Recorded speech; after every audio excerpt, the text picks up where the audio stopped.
विदर्भाचं वेगळं राज्य झाल्याशिवाय या प्रदेशाचा विकास होणं शक्य नाही हे आता स्पष्ट झालं आहे. त्यामुळे वेगळ्या विदर्भाची मागणी पुन्हा जोर धरत आहे. साहजिकच सर्वच पक्षातील विदर्भविरोधी नेते अस्वस्थ झाले आहेत. त्यांच्याकडून आता निरनिराळे मुद्दे समोर करून लोकांचा बुद्धिभेद करण्याचे प्रयत्न सुरू आहेत. हे मुद्दे कोणते आहेत, ते कसे निरर्थक आहेत, वेगळा विदर्भ का आवश्यक आहे आणि तो कसा सक्षम होऊ शकतो हे दाखवून देणं हा आमचा उद्देश आहे. विदर्भाच्या मागणीला विरोध करताना विरोधक अनेक मुद्दे समोर करतात. पहिला मुद्दा असा की अखंड महाराष्ट्रासाठी 105 हुतात्म्यांनी बलिदान दिलं आहे. विदर्भ वेगळा झाला तर हे बलिदान व्यर्थ जाईल. दुसरा मुद्दा, महाराष्ट्र हा मराठी लोकांचा प्रदेश आहे. अखंड महाराष्ट्राचे तुकडे झाले तर मराठी माणसाची एकी टिकणार नाही. तिसरा, विदर्भाचं राज्य आकारानं लहान राहील व म्हणून सक्षम होणार नाही. याशिवाय वेगळा विदर्भ आर्थिकदृष्ट्या देखील सक्षम होऊ शकणार नाही.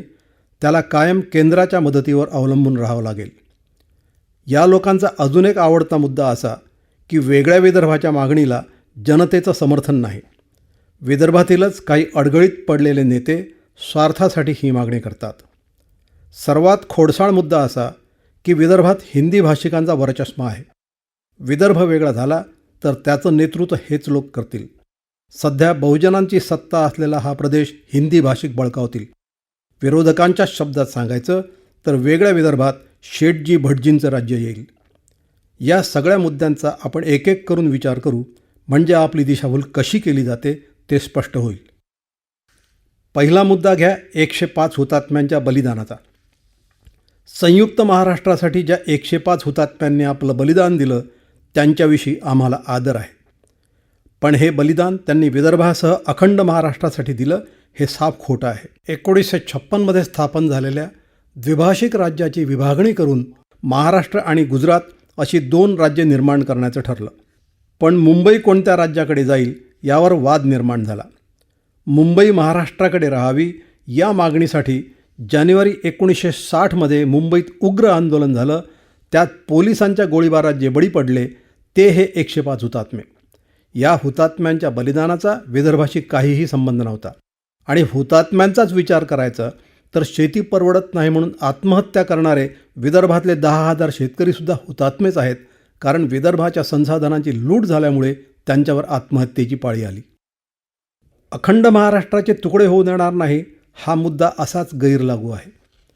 विदर्भासह अखंड महाराष्ट्र ही संकल्पना आपली दिशाभूल करण्यासाठी वापरली जाते. महाराष्ट्राचा जन्मच मुळी 1960 साली झाला. हा 1947चा भारताचा नकाशा दाखवतो की आजच्या स्वरूपातला अखंड महाराष्ट्र इतिहासात कधीच अस्तित्वात नव्हता. त्यावेळी विदर्भ आणि पश्चिम महाराष्ट्र हे निजामाच्या राज्याने विभागलेले होते. तथाकथित अखंड महाराष्ट्र हा CP अँड बेरार, निजामशाही आणि मुंबई इलाका अशा तुकड्यांमध्ये विखुरला होता. याउलट विदर्भाला पूर्वीपासून स्वतंत्र अस्तित्व आहे. रामायण महाभारतात सुद्धा विदर्भाचे उल्लेख आढळतात. अगदी अलीकडचा इतिहास असा की 1861मध्ये भोसल्यांचं नागपूर संस्थान इंग्रजी साम्राज्यात विलीन झालं. इंग्रजांनी त्यात छिंदवाडा, छत्तीसगड इत्यादी मिळवून मध्य प्रांताची स्थापना केली. 1888मध्ये नागपूर विभागाच्या त्यावेळेसच्या चीफ कमिशनरांनी विदर्भाचं वेगळं राज्य असावं अशी शिफारस केली होती. 1891 ते 1920 या दरम्यान काँग्रेसच्या 4 अधिवेशनांमध्ये वेगळ्या विदर्भाचे ठराव मंजूर झाले. 1903मध्ये निजामाकडील वऱ्हाडच्या 4 जिल्ह्यांचा मध्य प्रांतात समावेश झाला व त्यापासून CP अँड बेरार हा प्रांत निर्माण झाला. 1935मध्ये इंग्रजांनी प्रांतिक सरकारांची स्थापना केली. त्यात CP अँड बेरारचा वेगळा प्रांत म्हणून अंतर्भाव होता. इतकंच नव्हे तर 1938मध्ये CP अँड बेरार असेंब्लीत वेगळ्या विदर्भ राज्याच्या मागणीचा ठराव एकमतानं मंजूर झाला होता. 1948मध्ये दार कमिशनसमोर खुद्द डॉक्टर बाबासाहेब आंबेडकर यांनीसुद्धा विदर्भाचं वेगळं राज्य असावं असं मत मांडलं. 1950मध्ये CP अँड बेरारचं मध्य प्रदेश असं नामकरण झालं आणि नागपूर मध्य प्रदेशची राजधानी बनली. 1953मध्ये विदर्भाला द्विभाषिक राज्यात आणि पर्यायानं पुढे महाराष्ट्रात सामील करून घेण्यासाठी नागपूर करार झाला. त्यात विदर्भाला समान वागणूक देण्याचं अभिवचन दिलं गेलं. 1955मध्ये फझल अली कमिशननं मात्र वेगळ्या विदर्भ राज्याची स्पष्ट शिफारस केली. 1960मध्ये विदर्भ महाराष्ट्रात विलीन झाला, त्यानंतरही सध्या सत्तेत असलेल्या भारतीय जनता पक्षानं आपल्या 1997च्या भुवनेश्वर अधिवेशनात वेगळ्या विदर्भाचा ठराव एकमतानं पारित केला. नागपूर कराराला डॉक्टर बाबासाहेब आंबेडकरांचा कडाडून विरोध होता. त्यांनी विदर्भातील नेत्यांना सावधगिरीचा इशाराही दिला होता. या करारावर विश्वास ठेवू नका, त्याला कायद्याचा आधार नसल्यामुळे तो कचऱ्याच्या टोपलीत टाकण्याच्या लायकीचा आहे, असं त्यांनी बजावलं होतं. या महापुरुषाच्या इशाऱ्याकडे त्यावेळी दुर्लक्ष केलं, त्याचे परिणाम आज अवघ्या विदर्भाला भोगावे लागत आहेत. आपण हे लक्षात घेतलं पाहिजे की पहिल्या जवळजवळ 100 वर्षांच्या कालखंडात वेगळ्या विदर्भाच्या संकल्पनेला कोणीही कधीही विरोध केला नाही. मग या काळात पश्चिम महाराष्ट्राच्या नेत्यांचं विदर्भ प्रेम आणि मराठी प्रेम कुठे गेलं होतं? विदर्भाला सोबत बांधून ठेवून आपला स्वार्थ साधता येतो हे त्यांच्या लक्षात आलं, तेव्हा त्यांना विदर्भाच्या प्रेमाचा उमाळा आला. वास्तविक पाहता स्वातंत्र्य मिळाल्यापासून केंद्रात आणि राज्यात सत्तेत असलेल्या सर्वच पक्षांनी वेगळ्या विदर्भासाठी आपली बांधिलकी वेळोवेळी जाहीर केली आहे. आज जी शिवसेना वेगळ्या विदर्भाचा विरोध करते, तिचे संस्थापक आणि त्यावेळचे सर्वेसर्वा श्रीयुत बाळासाहेब ठाकरे यांनी 1999 साली जाहीर सभेत असं विधान केलं होतं की येत्या 2 वर्षात विदर्भाचा विकास झाला नाही तर मी स्वतः वेगळ्या विदर्भासाठी आंदोलन करणाऱ्यांच्या बाजूनं उभा राहील. आता वेगळ्या विदर्भाला विरोध करून शिवसेना एक प्रकारे बाळासाहेबांचाच अनादर करते आहे. वेगळ्या विदर्भातही आपल्याला फक्त नागपूर अमरावतीचा विचार करून चालणार नाही. विदर्भ राज्यातही जर प्रादेशिक असमतोल निर्माण झाला तर आपल्या मूळ उद्दिष्टाला धक्का पोहोचेल. मेळघाट असो की भामरागड, सिंदखेड राजा असो की आमगाव, सर्व 11ही जिल्ह्यांमधील अगदी दुर्गम ठिकाणांचा विकास म्हणजे विदर्भाचा विकास, हे सूत्र आपल्याला कायम लक्षात ठेवावं लागेल.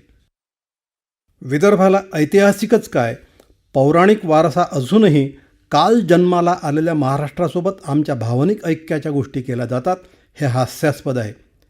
हे तथाकथित भावनिक ऐक्य निर्माण होण्यासारखी भौगोलिक परिस्थिती तरी आहे का? महाराष्ट्राच्या नकाशावर एक नजर टाकली तरी विदर्भ एका टोकाला, मध्ये खानदेश आणि मराठवाडा, तर पश्चिम महाराष्ट्र दुसऱ्या टोकाला असं स्पष्ट दिसते. मराठी भाषी लोकांचं एकच राज्य हवं असं विदर्भ विरोधक म्हणतात, पण मग सर्व हिंदी भाषी लोकांचं एकच राज्य का नाही? विदर्भाचं राज्य आकारानं लहान राहील व म्हणून सक्षम होणार नाही असा एक गैरसमज पसरवला जातो. हे पूर्णपणे चूक आहे. विदर्भाचं क्षेत्रफळ 97,321 चौरस किलोमीटर आहे. त्याच्या 11 जिल्ह्यांची लोकसंख्या 2,70,00,000च्या वर आहे. येथे 62 विधानसभा क्षेत्र तर 10 लोकसभा क्षेत्र आहेत. विदर्भाच्या वाट्याला राज्यसभेच्या 3 तर विधान परिषदेच्या 7 जागा येतात. क्षेत्रफळाचा विचार केल्यास विदर्भ अनेक राज्यांपेक्षाच नव्हे तर जगातील अनेक देशांपेक्षा मोठा आहे.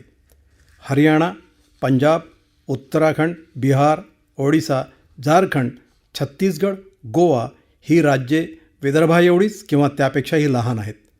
विदर्भाचं वेगळं राज्य निर्माण झालं तर ते आकाराच्या बाबतीत देशात 30 पैकी 13व्या क्रमांकावर राहील. वेगळा विदर्भ आर्थिकदृष्ट्या सक्षम होऊ शकणार नाही, त्याला कायम केंद्राच्या मदतीवर अवलंबून राहावं लागेल. हा प्रचार म्हणजे निव्वळ चोराच्या उलट्या बोंबा आहेत. आज महाराष्ट्रच 3.5 लाख कोटी रुपये कर्जाच्या डोंगराखाली दबलेला आहे. या उलट आर्थिकदृष्ट्या देशातील श्रीमंत राज्यांमध्ये गणना होण्याइतकी क्षमता विदर्भात आहे. विदर्भात एकूण 17,500 मेगावॅट विजेचं उत्पादन होते. त्यापैकी फक्त 2,300 मेगावॅट वीज आपण वापरतो. ही अतिरिक्त वीज विकली तर आपल्याला 9,000 कोटींचं उत्पन्न मिळू शकते. आज मात्र मुंबई पुण्यातले उद्योगधंदे आपल्या विजेवर चालतात. तिकडे दिवसरात्र लखलखाट असतो, शेतीला बारमाही पाणी असते.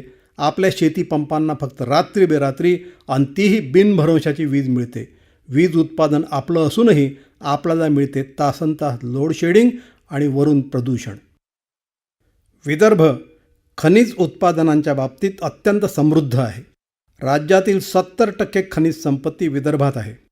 मॅंगनीज, कोळसा, लोह, लाईमस्टोन, डोलामाईट, फ्लोराईड ही खनिजे विदर्भात विपुल प्रमाणात आढळतात.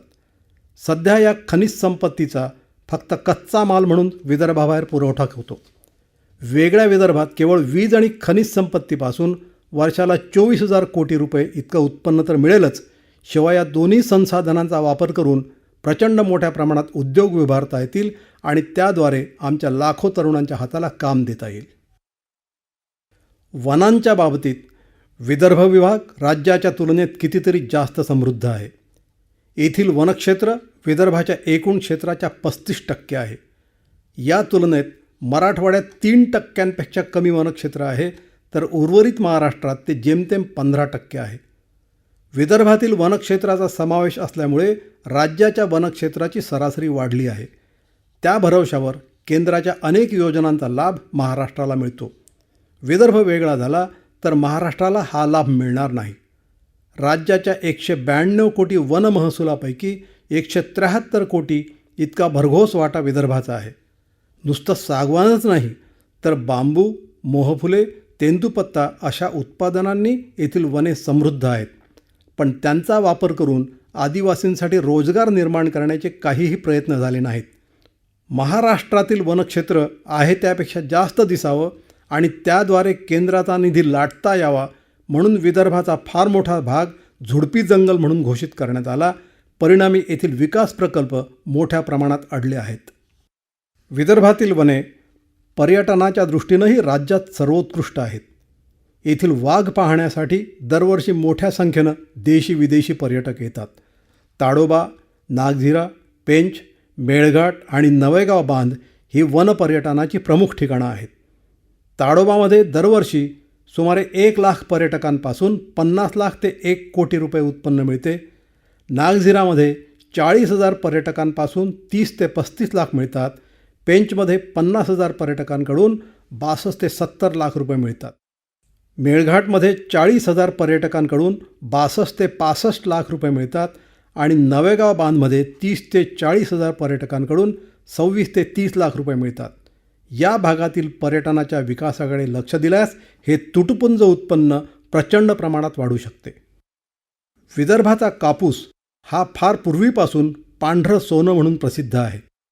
इंग्रजांच्या काळापासून या सोन्याची लूट सुरू झाली, ती आजही सुरू आहे. केळकर समितीच्या अहवालानुसार विदर्भात एकूण 15 लाख हेक्टर क्षेत्रावर मुख्यतः कोरडवाहू कपाशीची लागवड होते. कपाशीच्या एकूण उत्पादनाची बाजारपेठेतील किंमत सुमारे 1543 कोटी रुपये इतकी होते. विशेष म्हणजे कापूस विदर्भात पिकतो, पण कापड कारखाने मात्र पश्चिम महाराष्ट्रात आहेत. इंग्रजांची नीतीसुद्धा अगदी अशीच होती. विदर्भात धानाची लागवड मुख्यतः भंडारा, गोंदिया व चंद्रपूर जिल्ह्यांमध्ये होते. धानाच्या लागवडीखाली 7.5 लाख हेक्टरपेक्षा जास्त क्षेत्र आहे. धानाच्या एकूण उत्पादनाची बाजारभावानं किंमत सुमारे 688 कोटींच्या वर आहे. विदर्भातील नगदी पीक म्हणून कपाशीच्याही वरचा क्रमांक आजकाल सोयाबीनचा लागतो. याची लागवड 27 लाख हेक्टरपेक्षा जास्त क्षेत्रावर होते व त्यातून बाजारभावानं जवळपास 1972 कोटी रुपये उत्पन्न मिळते. इतर पिकांमध्ये तूर, हरभरा, मूग, उडीद, तीळ, जवस, मिरची, हळद अशा अनेक पिकांचा समावेश होतो. विदर्भात तुरीची लागवड 6.5 लाख हेक्टरवर होते आणि त्यातून 4,770 कोटी रुपये किमतीचे उत्पादन मिळते. हरभऱ्याची लागवड सुमारे 6 लाख हेक्टरवर होते व त्यापासून शेतकऱ्यांना सुमारे 1824 कोटी रुपये मिळतात. विदर्भातील सिंचनाच्या सुरस आणि चमत्कारिक कथा सांगाव्या तितक्या थोड्या आहेत. नेते, अधिकारी आणि कंत्राटदार यांनी मिळून विदर्भात सिंचनाचे अक्षरशः लचके तोडले.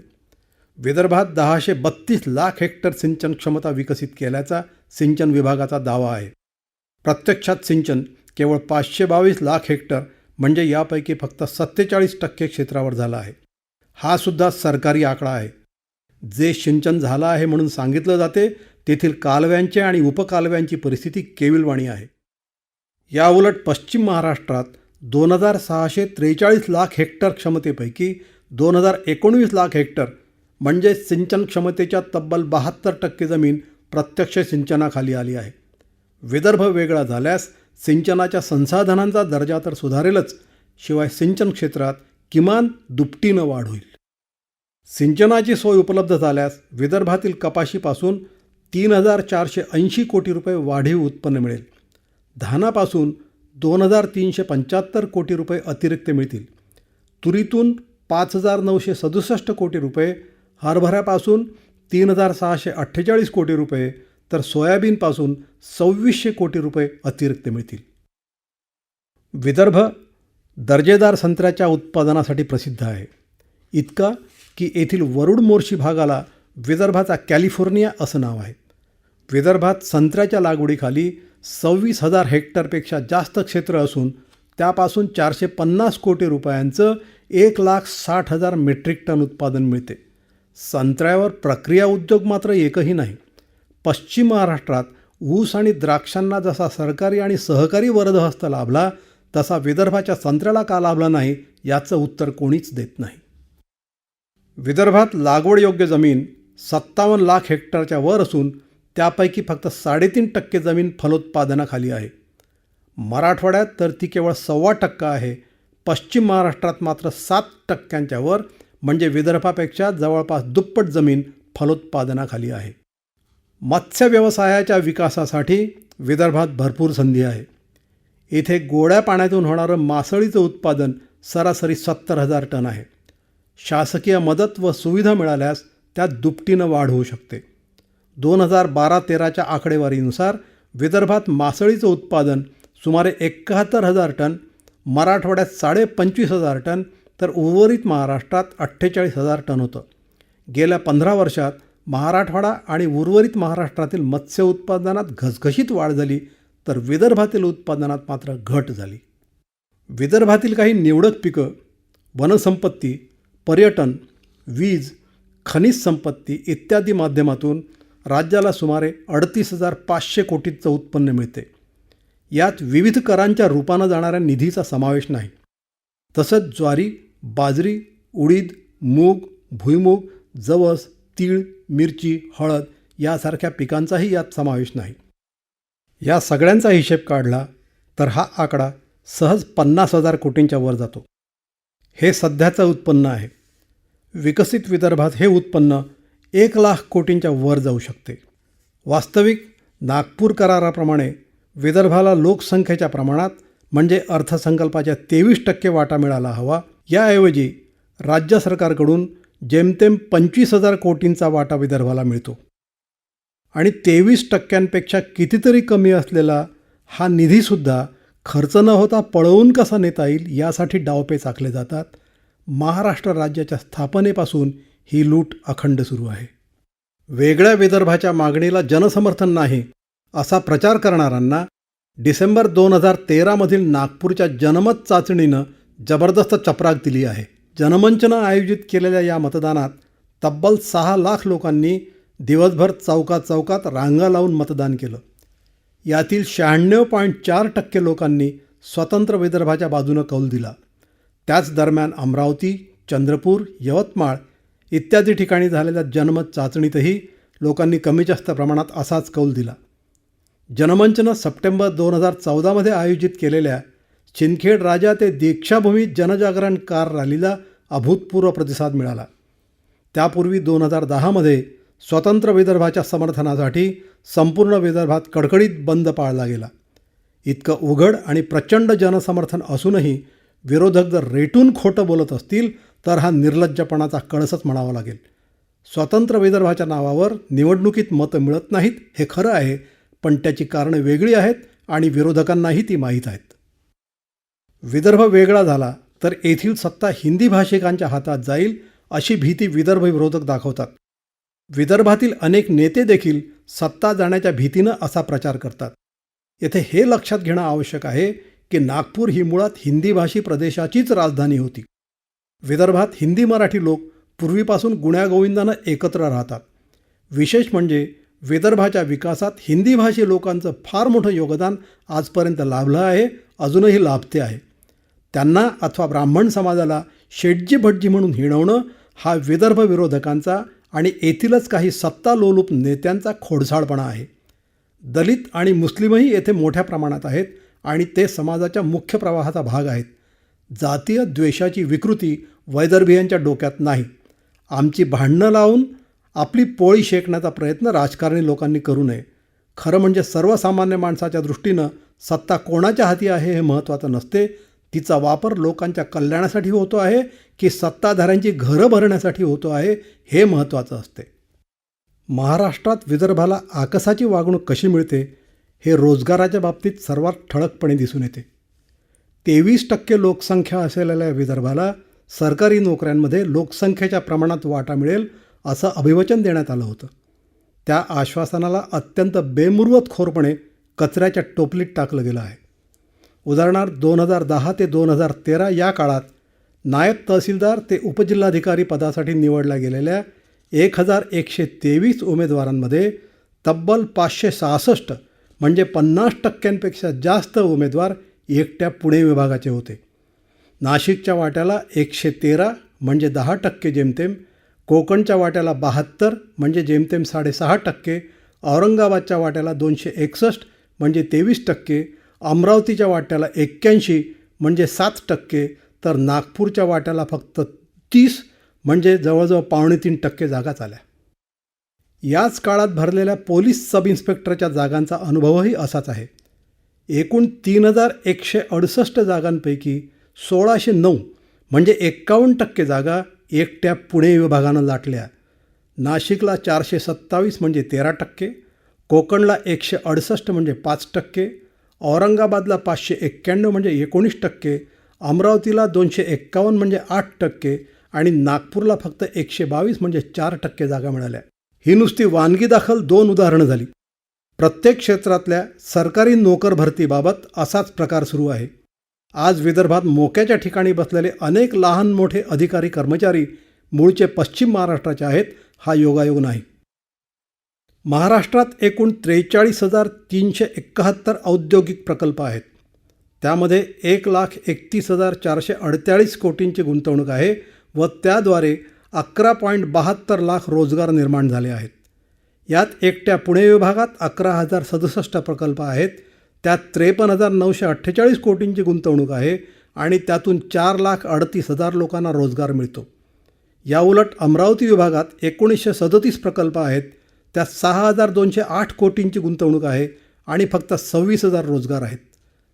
नागपूर विभाग तुलनेने थोडा बरा आहे. त्यात 3,486 प्रकल्प आहेत आणि 14,755 कोटींची गुंतवणूक आहे. पण रोजगार मात्र फक्त 79,000 आहेत.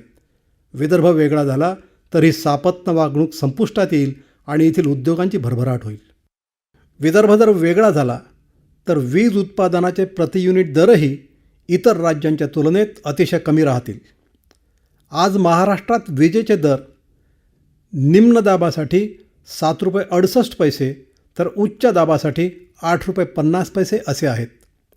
विदर्भ जर वेगळा झाला तर हेच दर निम्न दाबासाठी ₹4.5 तर उच्च दाबासाठी फक्त ₹6 राहतील.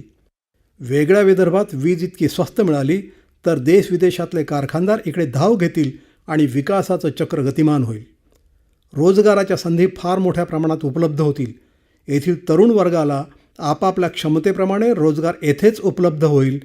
त्यासाठी घरदार सोडून परक्या ठिकाणी जावं लागणार नाही.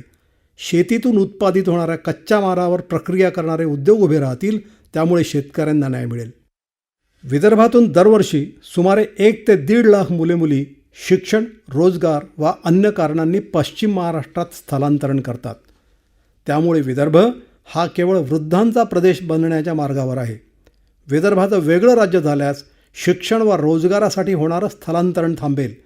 याशिवाय 100% सरकारी नोकऱ्या स्थानिक तरुणांना मिळतील. विदर्भ राज्यात स्वस्त वीज आणि मुबलक खनिज संपत्तीच्या आधारानं मोठ्या प्रमाणात उद्योग येतील. लाखो कुशल व अकुशल रोजगार निर्माण होतील. आमच्या बेरोजगार तरुणांच्या हाताला खाजगी क्षेत्रातही भरपूर कामं मिळतील. विदर्भात आज 11 जिल्हे आहेत. विदर्भाचं वेगळं राज्य झाल्यास किमान 19 ते 22 जिल्हे होतील. छत्तीसगड आणि तेलंगणा वेगळं झाल्यावर तेथील जिल्ह्यांची संख्या जवळपास दुपटीनं वाढली. हा अनुभव या संदर्भात आपल्या गाठीशी आहे. विदर्भात सध्या विधानसभेच्या 62 तर लोकसभेच्या 10 जागा आहेत. विदर्भ वेगळा झाल्यास इथे विधानसभेच्या 93 तर लोकसभेच्या 15 जागा होतील. आमदार खासदारांची संख्या वाढल्यामुळे त्यांना मिळणाऱ्या विकास निधीत भरघोस वाढ होऊन त्याचा फायदा विदर्भाला मिळेल. विदर्भ वेगळा झाल्यास मुख्यमंत्र्यांसह सर्व मंत्री व आमदार नागपूर मुख्यालयी उपलब्ध राहतील. नागरिकांना तक्रार मांडणं सोपं होईल. तसंच जनहिताचे निर्णय तातडीनं घेतले जातील. मंत्रालयातले सर्व विभाग व सर्व सरकारी कार्यालयांमध्ये स्थानिक कर्मचारी अधिकारीच कार्यरत राहतील. आज राजधानी मुंबईपासून अनेक गावांचं अंतर 1000 किलोमीटरपेक्षा अधिक आहे. अनेक दुर्गम भाग तर जवळजवळ 1500 किलोमीटर अंतरावर आहेत. मुंबईहून काम करून विदर्भातल्या कोणत्याही ठिकाणी एका दिवसात परत येणं अशक्य आहे. नागपूरहून काम आटोपून बहुतेकांना एका दिवसात आपल्या गावी परत जाता येईल. वेगळा विदर्भ ही आता काळाची गरज आहे. वैदर्भियांच्या आशा आकांक्षा आता फार काळ दडपून ठेवता येणार नाहीत.